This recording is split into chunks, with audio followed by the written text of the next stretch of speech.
Chapter 23 The War of Seasons. Hood didn't waste any time. He no sooner made his final offer to Harvey than the balmy wind grew gusty, carrying off the lamb's wool clouds that had been drifting through the summer sky.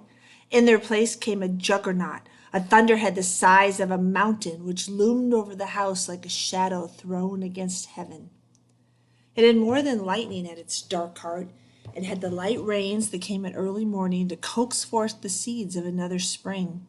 It had the drooping fogs of autumn and the spiraling snows that had brought so many midnight Christmases to the house.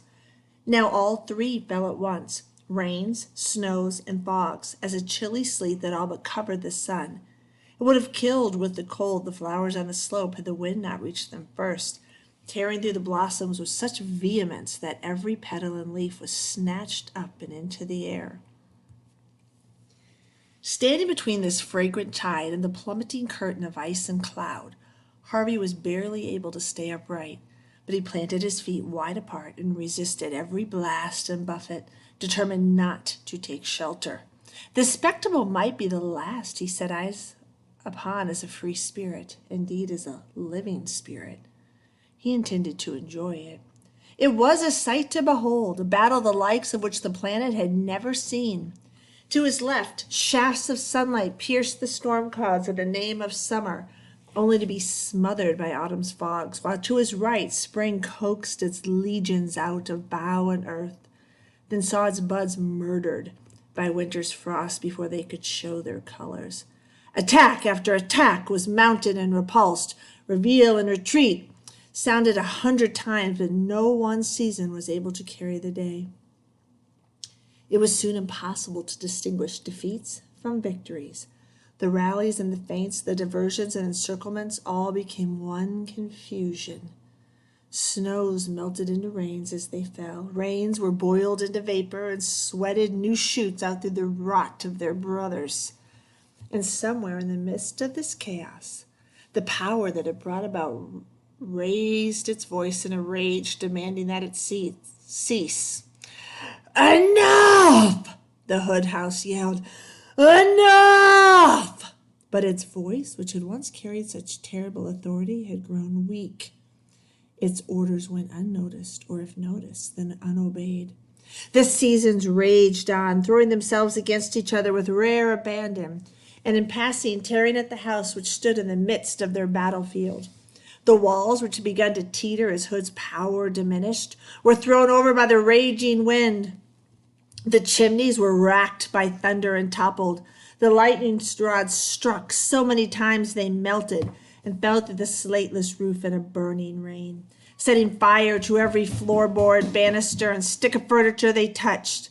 The porch, pummeled by hail, was reduced to matchwood. The staircase, rocked to its foundation by the growth in the dirt around it, collapsed like a tower of cards. Squinting against the face of the storm, Harvey witnessed all of this and rejoiced. He'd come to the house hoping to steal back the years that Hood had tricked from him, but he never dared believe he could bring the whole edifice down. Yet here it was, falling as he watched. Loud though the dins of wind and thunder were, they couldn't drown out the sound of the house as it perished and went to dust. Every nail and sill and brick seemed to shriek at once, a cry of pain that only oblivion could comfort. Harvey was denied a glimpse of Hood's last moments. A cloud of dirt rose like a veil to cover the sight, but he knew the moment his battle with the Vampire King was over, because the warring seasons suddenly turned to peace. The thunderhead softened its furies and dispersed. The wind dropped to an idling breeze. The fierce sun grew watery and veiled itself in mist. There was debris in the air, of course. Petals and leaves, dust and ash. They fell like a dream rain, though their fall marked the end of a dream. "Oh, child," said Mrs. Griffin. Harvey turned to her. She was standing just a few yards from him, gazing up at the sky. There was a little patch of blue above their heads, the first glimpse of real sky these few acres of ground had seen since Hood had founded his empire of illusions. But it was not the patch she was watching.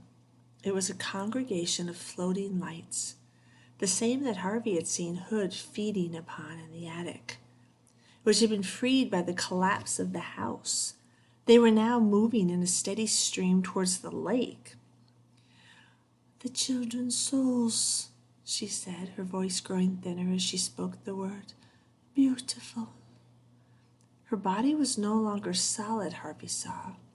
She was fading away in front of him. "Oh no," he murmured.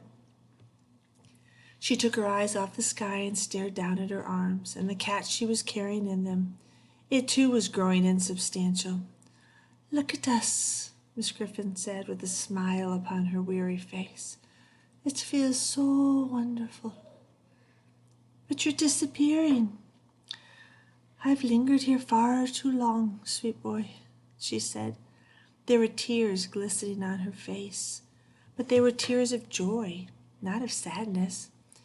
"It's time to go." She kept stroking Stu Cat as they both faded from sight.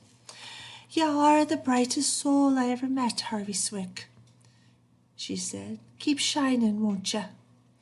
Harvey wished he had some words to persuade her to stay a little while longer. But even if he'd had such words, he knew it would have been selfish to speak them.